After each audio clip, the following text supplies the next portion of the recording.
ৰাভা হাছং নিৰ্বাচনৰ যিটো সকলো জাতি জনগোষ্ঠীৰ যিখিনি আন্তৰিক উৎসাহ উদ্দীপনা সেইটো আমি বিশেষ ধৰণে এইবাৰ অলপ পৰিৱৰ্তন দেখিছো। কাৰণ ৰাভা হাছং সাহিত্যসন্থাৰ জৰিয়তে আমাৰ সকলোৰে শ্ৰদ্ধাৰ টংকেশ্বৰ ৰাভাৰ যি সবল নেতৃত্ব, এই সবল নেতৃত্বত এই 10 বছৰত আগৰ তুলনাত যথেষ্ট পৰিৱৰ্তন আমি দেখিবলৈ পাইছো। আৰু ঠিক তেনেধৰণে তেওঁৰ সবল নেতৃত্বৰ কাৰণতে মানে অসম চৰকাৰে আমাৰ ৰাভা হাছংটোৰ প্ৰতি, ৰাভা হাছং সাহিত্য পৰিষদখনৰ প্ৰতি যি গুৰুত্ব আৰোপ কৰা দেখা গৈছে, সকলো ফালৰ পৰাই সকলো ক্ষেত্ৰতে শিক্ষা, কৃষি, আমাৰ যি মানৱ সম্পদ আছে, সেই আটাইবোৰ ক্ষেত্ৰতে আমাক বিশেষকে ই 10 বছৰত এটা বিশেষ পৰিৱৰ্তনৰ ৰেঙনি দেখুৱাইছে। আৰু সেইটো সম্পূৰ্ণ অসম চৰকাৰৰ সহযোগত, অসম চৰকাৰৰ মানে পৰামৰ্শৰ জৰিয়তে আমি এইখিনি গঢ়ি উঠিছে বুলি অনুমান কৰিব পাৰিছো। আৰু মানুহে এতিয়া বাস্তৱ পৰিস্থিতিটো দেখি উপলব্ধি কৰিছে যে এটা বিকল্প শক্তি ই ৰাভা হাছং অটনমাছ কাউন্সিলত কেতিয়াও আহিব নোৱাৰে। কাৰণ বিগত দিনত দেখিছো যিবিলাক নিজকে মানে সবল প্ৰতিদ্বন্দ্বী হিচাপে আত্মপ্ৰকাশ কৰি আহিছিলে, তেওঁলোকে অতদিনেই গোটেই এই অঞ্চলত বসবাস কৰা প্ৰতিটো জাতি জনজাতি তথা জনগোষ্ঠীসমূহক প্ৰতাৰণাই কৰি আহিছে। ইয়াত বসবাস কৰা বিভিন্ন জাতি জনগোষ্ঠী আছে, আপোনালোকে জানে। ৰাভা, বড়ো, গাৰো, কোচ, হাজং বা কোচ ৰাজবংশী আদিকে ধৰি আমাৰ যি OBC জেনেৰেল কাষ্ট সকলোৰে প্ৰতি থকা তেওঁলোকৰ যি মিথ্যাচাৰণ, সেই মিথ্যাচাৰণে আজি সকলোৰে মন পৰিৱৰ্তন কৰিবলৈ সক্ষম হৈছে। কাৰণ সেই মিথ্যাচাৰে আমাক বাধ্য কৰাইছে পৰিৱৰ্তন কৰিবলৈ। কাৰণ 10 বছৰ আগত ৰাভা হাছঙৰ যিটো পৰিৱেশ পৰিস্থিতি আছিল, বৰ্তমান আমাৰ বৰ্তমানৰ মানে CM টংকেশ্বৰ ৰাভা হাছং সাহিত্য পৰিষদৰ দায়িত্বভাৰ গ্ৰহণ কৰাৰ পাছত, অৰ্থাৎ 13 চনৰ পৰা আমাৰ ৰাভা হাছং এলেকাত যথেষ্ট উন্নয়ন বা বিকাশ তথা যি সামাজিক এটা সুস্থিৰ পৰিৱেশ সেইটো গঢ়ি তুলিব সক্ষম হৈছে। আপোনাৰ সংগ্ৰামৰ এক দীঘলীয়া ইতিহাস আছে। হয়, এইটো আচলতে প্ৰত্যেকজন মানুহে ৰাজনীতি অবিহনে জীয়াই থাকিব নোৱাৰে। কোনোবা নহয় কোনোবা এংগেলতে আমি সকলোৱে ৰাজনীতিৰ লগত ওতঃপ্ৰোতভাৱে জড়িত আছো, কোনোবাই হয়তো পৰোক্ষভাৱে, কোনোবাই প্ৰত্যক্ষভাৱে। গতিকে ৰাজনীতিটো হ'ল এজন মানুহে, এজন সুস্থ মানুহে নিজৰ যি জ্ঞান দক্ষতা বা আপোনাৰ চিন্তা শক্তি, সেই চিন্তা শক্তিটোক উচিত স্থানত বা যথাস্থানত প্ৰয়োগ কৰিব পৰা এটা সুন্দৰ মঞ্চ। আৰু সেই মঞ্চখনৰ জৰিয়তে যদি তেওঁ সবল ব্যক্তিত্ব বা সবল মানসিকতা থাকে, তেতিয়াহ'লে সেই মঞ্চখনৰ জৰিয়তে মুখ্যতে জনসেৱা কৰা যিটো সুবিধা, সেই সুবিধাটো গ্ৰহণ কৰিব পাৰে। 2026ত আপোনাক দেখিম আমি। এতিয়া মই একচুৱেলি এইটো প্ৰাৰম্ভিক অৱস্থা বুলি ক'ব লাগিব ৰাজনৈতিক পথাৰখনত।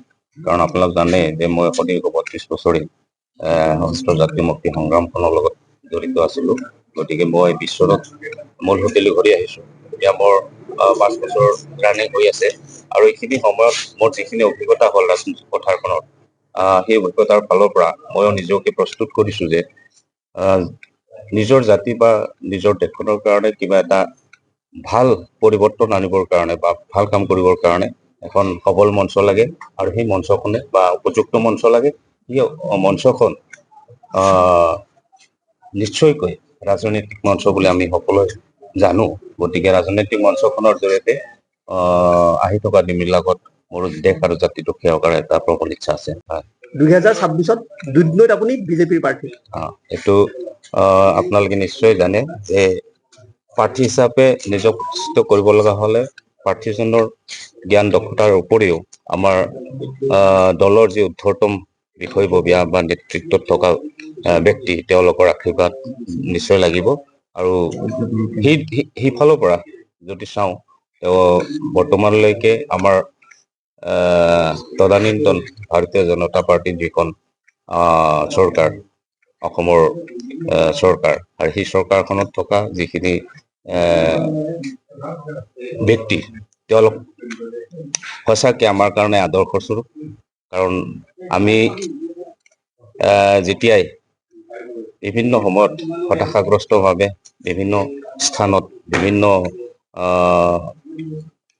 সংঘাতৰ সৈতে জড়িত হৈ থাকিব লগা হৈছিলে বা সংঘাতৰ লগত মুখামুখি হৈছিলোঁ। ঠিক তেতিয়াই তেওঁলোকৰ সুপৰামৰ্শৰ ফলশ্ৰুতিত বা তেওঁলোকৰ উৎসাহ উদ্দীপনা মানে বাস্তৱ জীৱনটো সফল কৰাৰ কাৰণে তেওঁলোকে যিখিনি আমাক সুস্থিৰ এটা মানে পৰামৰ্শ আগবঢ়াইছিলে, তাৰ ফলশ্ৰুতিতে একচুৱেলি মই বিশেষকে এই সাধুৰ জীৱনলৈ বা মূল হতলৈ আহিছিলোঁ আৰু তেওঁলোকৰ পৰামৰ্শ মতে আজি বৰ্তমানলৈ সমাজৰ হকে কাম কৰি আছো, ৰাজনৈতিক মঞ্চখনৰ লগত একাত্ম হৈ কাম কৰি আছো। গতিকে আশা ৰাখিম যে তেওঁলোকে নিশ্চয় যদি মোৰ উপযুক্ত হোৱাৰ আছে, যোগ্যতাখিনি আছে এজন প্ৰাৰ্থী হিচাপে, তেওঁলোকে নিশ্চয় বিবেচনা কৰিব আৰু তেতিয়া মই নিশ্চয় আপোনালোকৰ সন্মুখত যি সমষ্টিটো নহয় এজন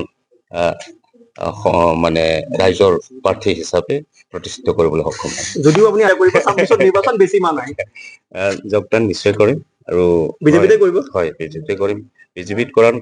বিজেপি পাৰ্টিটোত যোগদান কৰাৰ মোৰ বিশেষ কিছুমান কাৰণ আছে। কাৰণ মোৰ যিটো ব্যক্তিগত জীৱন, সেই জীৱনটোৰ লগত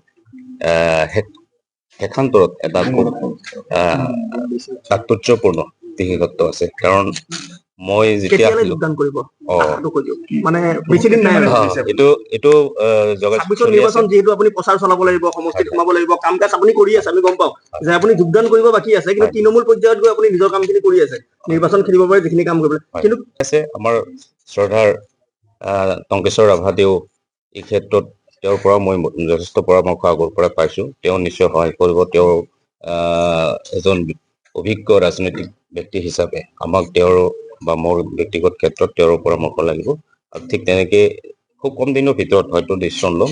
বিহুৰ পিছত হ'ব পাৰে, এইটো নিশ্চিতভাৱে আপোনালোকে গম পাব যেতিয়া মই এই বিষয়ত চূড়ান্ত সিদ্ধান্ত ল'ম বা দলে যেতিয়া এটা সংকেত দিব, তেতিয়া আপোনালোক গম পাব। তেতিয়া আপোনালোকক হয়তো এজন সক্ৰিয় সদস্য হিচাপে বক্তব্য ৰাখিব পাৰে। দুটা সমষ্টিত আপুনি খুব নাই, মোৰ কাৰণে অসমৰ প্ৰতিটো সমষ্টি গুৰুত্বপূৰ্ণ, কাৰণ প্ৰতিখন সমষ্টিতে অসমৰ বিভিন্ন পৰ্যায়ৰ জনসাধাৰণে বাস কৰে।